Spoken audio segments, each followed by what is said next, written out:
shifters, entrepreneurs on the move, with your host, Amanda Barr, bringing you power-packed 15-minute conversations with entrepreneurs who share their stories of shifting in life and business to keep on the move. I am so excited for our episode today. We've got such a beautiful individual, Cara Armstrong. She's a mom of 3 children, an emergency room nurse, and the founder and CEO of Baby Barista. Baby Barista was inspired by Cara's youngest daughter, Mia, who was born with Down syndrome and unable to breastfeed. Aware of the many pitfalls of traditional bottle preparation, she set out to develop a safer and smarter solution. Cara was honored for being a fearless mom on ABC's daytime show, The View, in 2018, and she's a registered nurse, disability advocate, and a public speaker. Welcome to the show, Cara. Thanks so much, Amanda, and thanks for having me. I'm so happy to be here. I love what you're doing, your story, and I would love for you to just kind of take us down, story lane and tell us how you got to where you are today. Well, absolutely, Amanda. Thank you. My journey began one morning at 3 a.m. in a very tiny kitchen. I had just had my daughter, Mia, and learned that she had a diagnosis of Down syndrome, which is a genetic condition. It's actually the 3 copies of the 21st chromosome. Most people have 2. Mia has 3, and it impacts every area of her life, from intellectual development to physical health and so forth. She is an absolute gift and a treasure. We wouldn't change anything about our lives. Early on in the process, a lot of doctors would say to me, "I'm so sorry," or people still, like, if I share with them that I have a daughter with Down syndrome, they say that, they're so sorry.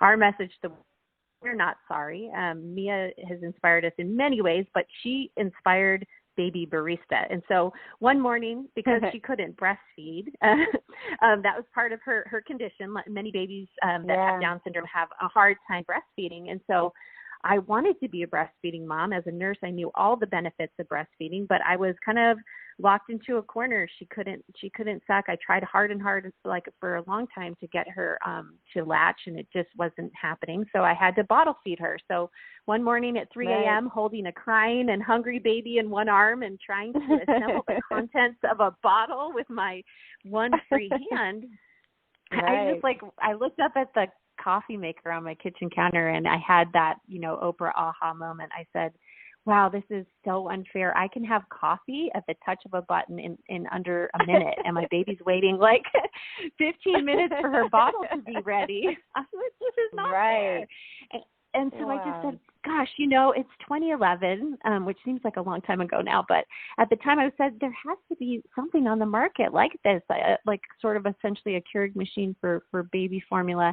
And so once I had her fed and put back to sleep, I launched my computer open and did every search, every Google search you could imagine, and I was shocked to learn that there wasn't an automated solution for something like this. And a little more research led me to understand that the infant formula customer experience actually hasn't changed in over 100 years. So if you want to know one thing that I, as a mom, have in common with a mom from the late 1800s or early 1900s is that we're both making bottles the same way. And it's like, that's crazy, right?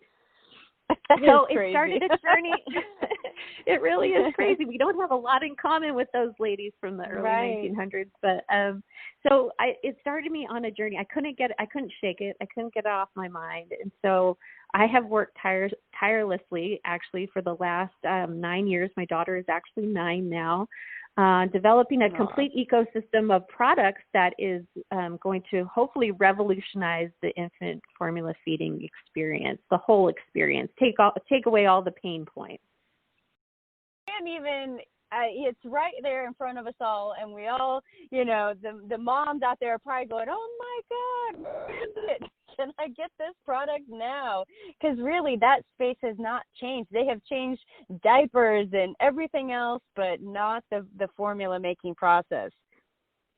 No, they haven't. I would be remiss to not mention that we do, since my time in the middle of the night and up on the computer, there has been one product that has launched in this space, And we feel that Baby Barista is differentiated, that we have a lot of advantages, and the one main advantage is that our system is an aseptic system. So as a nurse, it was really important to me that none of the formula product touch any of the internal components of the machine, because there's a lot of very high sugar content in formula, and it can lead to growing bacteria and a lot of unhealthy things. So what we've done is design a machine that is very easy to clean. There's just one piece that goes into the dishwasher, and it's an aseptic system. So there's the assurance that the baby's being fed clean formula, no bacteria. Yeah. And I know you told me a story, which I just thought, like, oh my goodness, I can't even imagine. I don't have kids yet, and so I haven't gone through this experience, but if you get the formula too hot, that you've seen instances where you just don't know what the temperature should be for a baby, and obviously they can't tell you that's too hot or that's not hot enough, and you've really mastered that temperature gauge for the formula. So I think that's absolutely fantastic, especially for a new mom like myself. When I have kids, be like, I wouldn't even know where to start. Yeah, well, I think that this invention, or Baby Barista, is really informed by my years as a nurse working in an ER. I saw a lot of things over the years, and the most common thing I saw related to formula preparation were scald injuries. And it was typically the toddler in the house that would have the injury. So mom would be busy trying to assemble the contents of the bottle for the baby. She'd be in the kitchen, and toddler would come by and pull the pan handle down and get like a hot water burn, a scald injury. And then I also saw, scald injuries inside babies' lips, because, a lot of people make the mistake of microwaving the bottle. They assemble the contents of the bottle, they put it in the microwave, but the microwave heats things in a very uneven fashion, so you have hot spots and so forth. So I saw a lot of thermal burns. I also saw electrolyte imbalances back in 2008 when the economy kind of headed south. Moms were trying to thin their formula, and it was creating, seizures and, sodium imbalances and so forth, because they were trying to stretch the formula to go longer. So I really thought to myself, this machine needs to do a couple of things. It needs to make sure that the formula to water concentration is perfect every time. It needs to heat the bottle just to body temperature, right? Because that's what breast milk is. So our machine will heat it to body temperature, but no hotter, to save the scald injury, to prevent that from happening. So yeah, it was a lot of this invention was informed by my years as a nurse. Wow, it's so incredible. And I know that, you definitely were inspired by your beautiful daughter, and she's gorgeous. Her picture is part of our of the episode artwork for this episode, and she's just your inspiration. But I'd love to dive into some of the shifts that you took. I know that you were an ER nurse, and now you're been on the path of Baby Barista. Maybe explain some of the shifts you've taken, or things that you have faced, and how you've come through. Yeah, I think early on in the journey, I didn't know what it was going to take to commercialize a consumer product. I didn't have that experience or that background. I was working full-time as a nurse, many shifts a week, and my husband was in graduate school, and I was raising our 3 kids at the same time. And so in the beginning, the most important piece for me was to get the idea on paper and to get a patent granted, so that I had some, intellectual property and some protection against somebody else coming up with the same idea. Right. But it has been a pretty steep learning curve for me. But I've enjoyed every second of it. I had to make the decision about a year and a half ago whether or not I was going to step away from being a nurse full time and take on being the CEO of Baby Barista. And while I'm not a traditional CEO, I really saw that the skills that I had acquired as an emergency room nurse over the 12 years that I worked in the ER were transferable and would take me into the boardroom and into the business arena very well. And so, yes, I made that decision. I saw recently a fun thing online that said being an entrepreneur is like jumping jumping out of a plane and then trying to like build a plane. Yeah. I can't remember. Like, build your build your plane on the way down. Yeah. He always says, just jump and just build your plane on the way down. Jump. There you go. That was what it was. So that's kind of how it feels. It was a big jump, right? Yeah. So the stability of, you know, a 401k and a salary and all that stuff. But I took the leap, and I'm very happy that I did. I have a wonderful team. That was one of the lessons that I learned in the emergency room. Nobody saves a life by themselves, and nobody builds a successful company without a wonderful team behind them. And so I attribute all of my success to the amazing team that I have, my core team and my larger advisory board, who all have very interesting backgrounds and experiences and a high level of experience in all the key areas needed for us to succeed. And so working with this team has been amazing, and I thank them for all that they've done and how far they've gotten us. Oh, I love it. I mean, I love that you also shared about, you know, taking your skills as an emergency room nurse and into the business world. I know there's entrepreneurs, maybe those that want to transition out and they just think, oh, I'm not in that space, I don't know how. And just seeing like what skills you do have from what you are currently doing and what you've done in your past and how they can be applied. And you might need to shift some things and learn new things, but you can still just go and make it happen. So thank you for sharing that. That's really, really awesome. Absolutely. Finding the courage to change paths is, you know, it's not for the faint of heart, but we all have the ability to do that and to tap into previous experiences that will help us in the entrepreneurial endeavor. Yeah, and I'd love to see if there's anything else that comes to mind. I know that you've been on The View and you've been called the Fearless Mom, which I love that. Where, maybe you can tell me a little bit about that. What's the Fearless Mom? Where did this tag come from? Oh, yeah. So Mia and I, or actually my whole family, we were fortunate enough to be featured in a Teleflora campaign 2 years ago. It was for Mother's Day. It was called Love Makes a Mom.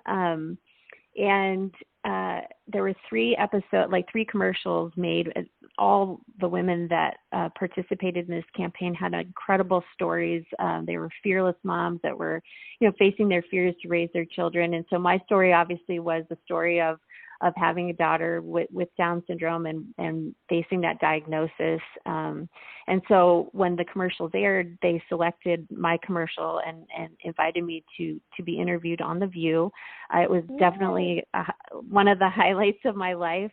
We were on The View for like over 7 minutes. We got a very long segment, and I had the opportunity to tell my story about Mia, and I was actually side by side with my kids. Mia and Jack were both on the episode. But basically what I said during that time was just that my career as emergency room nurse, after receiving a life-altering diagnosis, it really changed, because when you're an ER nurse, you're in that room with a doctor who's delivering hard news, bad news, life-changing news, terminal diagnoses. And it always feels like a very raw place to be. You're with somebody during the most like intimate and scary time of their life. They're learning that their whole path is going to change. And so once I myself was a recipient of news that was life altering, I definitely, this is what I shared on The View, I held the hand of my patient differently. It made me more compassionate and more in tune with what it feels like to be on the receiving end of something that's going to change your life. Now, in my case, it's changed my life for the better. And, but at the time, you know, you don't necessarily know that. You hear a pretty grim picture of what your life is going to be. So, so that was that. It was an absolute honor of my life. Those ladies on The View couldn't have been kinder, nicer to me. And so, it was just a wonderful experience. Yeah, maybe we can share that link in with the podcast, so those that want to see they can. That'd be great. That would be wonderful. Yeah, thank you. I know. I did take a sneak peek and did watch it. It was really fun, and I think the audience would love to see and to hear your story even more. And I actually would like to see if maybe you can tell or share, like, what, you've definitely been on the move and have gone through transformation and changes and shifts. What has kept you on the move? I know that you're fearless and unstoppable, but maybe if there's a nugget or something that you say or do that just kind of stands out for you. Well, I'm a huge John Wooden fan in terms of this. I think that he has so much wisdom, and I've had my little 11-year-old boy reading, some of his nuggets of wisdom recently, just trying to teach my son about teamwork and all that stuff. So I think what he says that I really reflect on when it's hard to find it in myself to press forward is the quote that says, "It takes time to create excellence, but if it could be done quickly, more people would do it."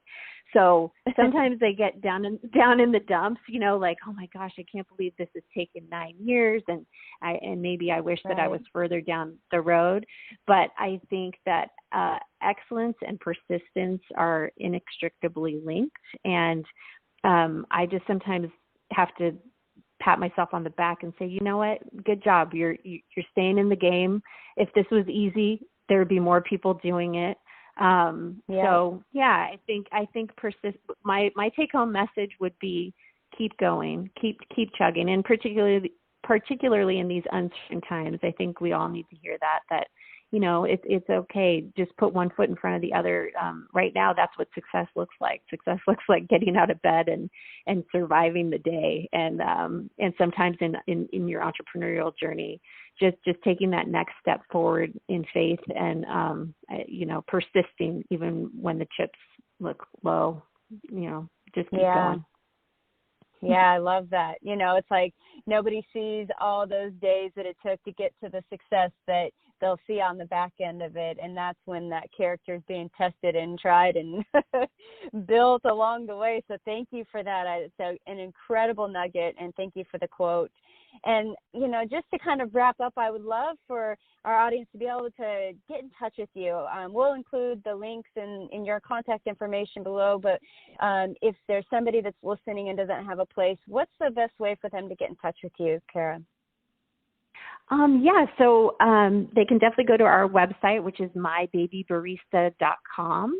And I also have a personal email that you could share if they wanted to get in touch with me. I don't know if you could put that on the link or whatever. Yeah. We have an Instagram account that's also My Baby Barista. We're on Instagram.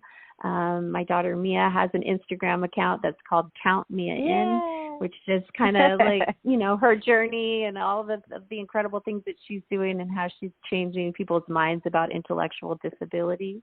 And Baby Barista also has a Facebook page. But but I am accessible and able and ready to give anybody encouragement to stay on their entrepreneurial journey. Well, it's been such a pleasure to have you on the show, and your story is a true light and an inspiration. And I know for those that are listening today, they're probably just reeling through like what's possible. And yes, the journey sometimes might seem long, but it's worth it. And you've got a beautiful story, a beautiful daughter, a beautiful family. And thank you again for taking the time to share your story with us. Oh, thanks, Amanda. The pleasure's been all mine. Thank you so much. All right. Well, we're going to get out of here. And for all those listening, keep on the move.